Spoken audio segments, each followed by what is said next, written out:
सो ये बड़ा जरूरी है कि 14 ਤੇ 15 ਤਰੀਕ ਅਗਸਤ ਦੀ ਨੂੰ ਆਪਾਂ ਸਾਰਿਆਂ ਨੇ ਆਪਣੇ ਨਿਸ਼ਾਨ ਸਾਹਿਬ ਆਪਣੇ ਘਰਾਂ ਦੇ ਉੱਤੇ ਚਲਾਉਣੇ ਨੇ ਔਰ ਇਹਨਾਂ ਨੂੰ ਸਲੂਟ ਦੇਣਾ।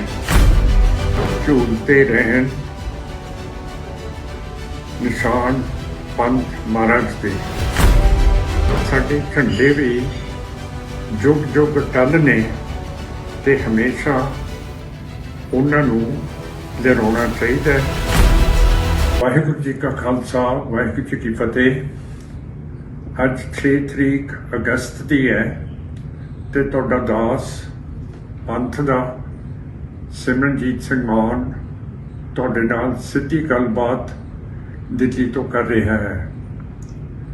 ਬੇਨਤੀ ਹੈ ਪੰਥ ਨੂੰ ਕਿ 14 ਤੇ 15 ਇਸ ਮਹੀਨੇ ਦੀ ਨੂੰ ਆਪਾਂ ਆਪਣੇ ਘਰਾਂ ਦੇ ਵਿੱਚ ਦਫ਼ਤਰਾਂ ਦੇ ਵਿੱਚ ਨਿਸ਼ਾਨ ਸਾਹਿਬ ਚੜਾਉਣੇ ਹੈ।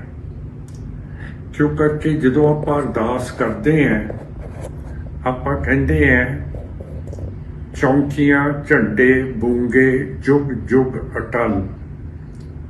ਇਹਦਾ ਮਤਲਬ ਹੈ ਕਿ ਸਿੱਖ ਕੌਮ ਨੇ ਜਦੋਂ ਅਰਦਾਸ ਸੁਣਦੀ ਸੀ ਉਸ ਵੇਲੇ ਝੰਡਾ ਮਹਾਰਾਜ ਦਾ ਉੱਥੇ ਪੂਰੀ ਤਰ੍ਹਾਂ ਸਿੱਖਾਂ ਨੇ ਅਰਦਾਸ ਦੇ ਵਿੱਚ ਪਾਇਆ ਸੀਗਾ।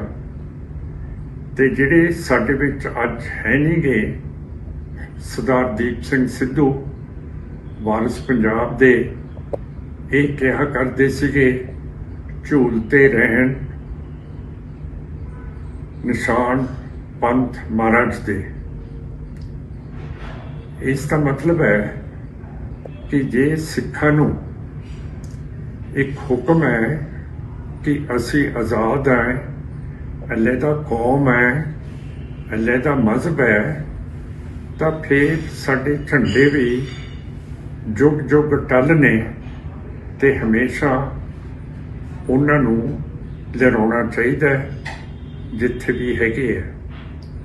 1984 ਦੇ ਵਿੱਚ ਜਦੋਂ ਬਲੂ ਸਟਾਰ ਹੋਇਆ ਤੁਹਾਨੂੰ ਕਈ ਵਾਰੀ ਮੈਂ ਦੱਸਿਆ ਕਿ ਸੰਤ ਜਰਨੈਲ ਸਿੰਘ ਭਿੰਡਰਾਂਵਾਲੇ ਦੁਸ਼ਮਣ ਦੀਆਂ ਫੌਜਾਂ ਦੇ ਨਾਲ ਲੜਦੇ, ਜਿੱਥੇ ਦੋ ਨਿਸ਼ਾਨ ਸਾਹਿਬ ਦਰਬਾਰ ਸਾਹਿਬ ਤੇ ਅਕਾਲ ਤਖਤ ਸਾਹਿਬ ਦੇ ਵਿਚਾਲੇ ਹੈਗੇ ਆ, ਉੱਥੇ ਆ ਕੇ ਉਹ ਲੜੇ ਹੈ।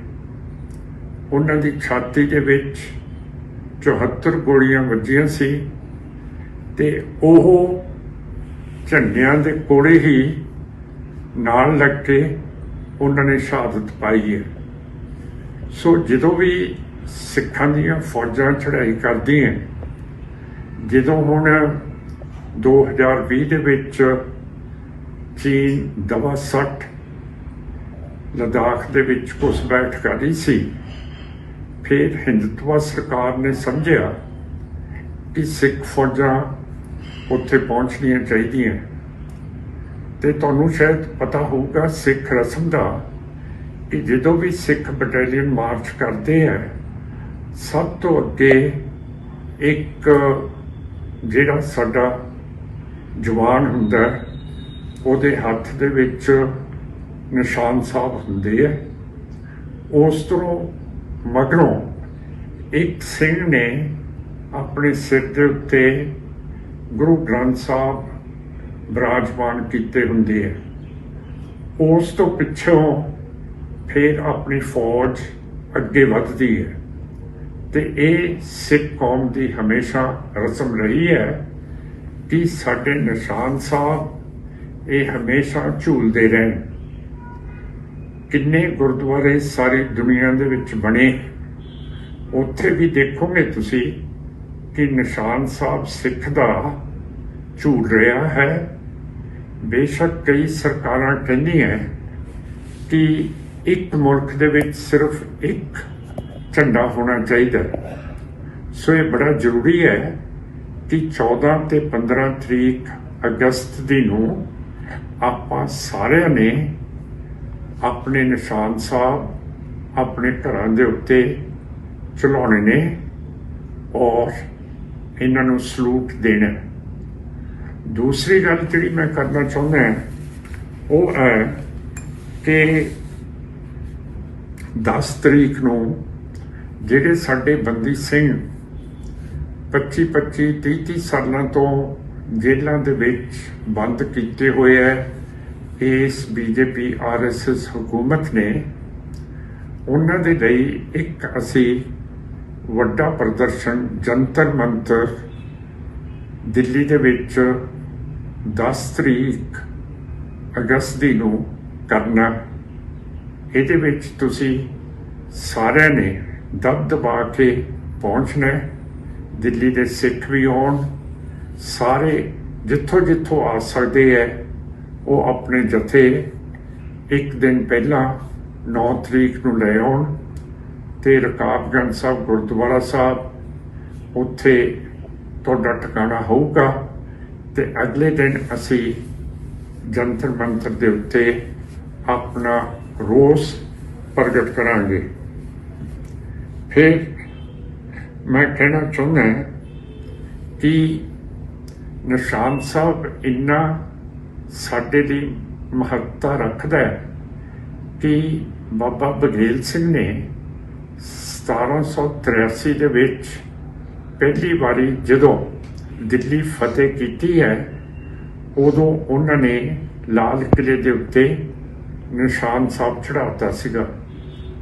ਉਸ ਤੋਂ ਬਾਅਦ 2021 ਦੇ ਵਿੱਚ 26 ਜਨਵਰੀ ਨੂੰ ਸਾਡੇ ਸਰਦਾਰ ਦੀਪ ਸਿੰਘ ਸਿੱਧੂ ਨੇ, ਸਰਦਾਰ ਜਸਕਰਨ ਸਿੰਘ ਨੇ ਤੇ ਵਾਂ ਤੋਂ ਜਿਹੜੇ ਇੱਕ ਦਲੇਰ ਸਿੱਖ ਸੀਗੇ ਯੁਵਰਾਜ ਸਿੰਘ, ਉਹਨਾਂ ਨੇ ਵੀ ਲਾਲ ਕਿਲੇ ਦੇ ਉੱਤੇ ਨਿਸ਼ਾਨ ਸਾਹਿਬ ਚੜ੍ਹਾਤੇ ਸੀਗੇ। ਸੋ ਇਹ ਸਾਰੀਆਂ ਗੱਲਾਂ ਮੈਂ ਤੁਹਾਡੇ ਨਾਲ ਕਰ ਰਿਹਾ। ਇਹ ਕੌਮੀਅਤ ਦੇ ਨਾਲ ਇਹਨਾਂ ਦਾ ਜ਼ਿਕਰ ਹੈ ਤੇ ਕੌਮੀਅਤ ਨੂੰ ਆਪਾਂ ਨੇ ਹੁਣ ਜਦ ਤੱਕ ਤੁਸੀਂ ਸਾਡੀ ਪਾਰਟੀ ਨੂੰ ਫਤਵਾ ਦਿੱਤਾ ਇਲੈਕਸ਼ਨਾਂ 'ਚ, ਅਸੀਂ ਸਿੱਖ ਕੌਮੀਅਤ ਨੂੰ ਵੱਡਾ ਕਰਨਾ, ਤਕੜਾ ਕਰਨਾ, ਤੇਜ਼ ਕਰਨਾ, ਜੋ ਕਰਕੇ ਦੂਜੀਆਂ ਕੌਮਾਂ ਉਹ ਵੀ ਹੁਣ ਬਹੁਤ ਤਕੜੀਆਂ ਹੋ ਰਹੀਆਂ ਤੇ STPC ਦੇ ਇਲੈਕਸ਼ਨਸ ਨਹੀਂ ਹੋ ਰਹੇ। 11 ਸਾਲਾਂ ਤੋਂ ਸਰਕਾਰ ਇਸ ਦੇ ਇਲੈਕਸ਼ਨ ਨਹੀਂ ਕਰਾ ਰਹੀ। ਇਸ ਕਰਕੇ 15 ਸਤੰਬਰ ਨੂੰ UN ਵੱਲੋਂ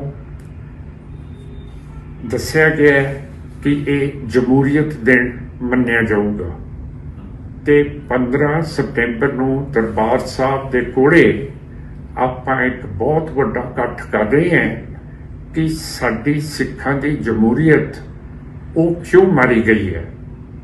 ਕੱਲ ਕਾਂਗਰਸ ਪਾਰਟੀ ਨੇ ਵੀ ਜਮਹੂਰੀਅਤ ਦੇ ਮੁੱਦੇ ਦੇ ਉੱਤੇ ਸਾਰੇ ਦੇਸ਼ ਦੇ ਵਿੱਚ ਮੁਜ਼ਾਹਰੇ ਕੀਤੇ ਹੈ, ਪਰ ਉਸ ਨੇ ਇਹ ਨਹੀਂ ਦੱਸਿਆ ਕਿ ਸਿੱਖਾਂ ਦੀ ਜਿਹੜੀ ਸ਼੍ਰੋਮਣੀ ਗੁਰਦੁਆਰਾ ਕਮੇਟੀ ਹੈ ਉਹਦੇ ਇਲੈਕਸ਼ਨ ਜਿਹੜੇ ਕਾਨੂੰਨ ਦੇ ਰਾਹੀਂ ਹੋਣੇ ਚਾਹੀਦੇ ਹੈ ਪਿਛਲੇ 11 ਸਾਲਾਂ ਤੋਂ ਨਹੀਂ ਹੋ ਰਹੇ। ਸੋ ਮੈਂ SGPC ਨੂੰ ਸਾਰੀਆਂ ਮੁਲਕ ਦੀਆਂ ਪਾਰਟੀਆਂ ਨੂੰ ਬੇਨਤੀ ਕਰਦਾ ਕਿ ਤੁਸੀਂ 15 ਸਤੰਬਰ ਨੂੰ ਦਰਬਾਰ ਸਾਹਿਬ ਦੇ ਕੋਲੇ ਆ ਸਕਦੇ ਹੋ ਤੇ ਜਿਹੜਾ ਅਸੀਂ ਇਕੱਠ ਕਰਨਾ ਉਹਦੇ ਵਿੱਚ ਸ਼ਰੀਕ ਹੋ ਸਕਦੇ ਹੋ। ਇਹਨਾਂ ਗੱਲਾਂ ਦੇ ਨਾਲ ਮੈਂ ਤੁਹਾਡਾ ਬਹੁਤ ਸ਼ੁਕਰੀਆ ਕਰਦਾ ਹੋਇਆ ਫਤਿਹ ਅਰਜ਼ ਕਰਦਾ। ਵਾਹਿਗੁਰੂ ਜੀ ਕਾ ਖਾਲਸਾ, ਵਾਹਿਗੁਰੂ ਜੀ ਕੀ ਫਤਿਹ।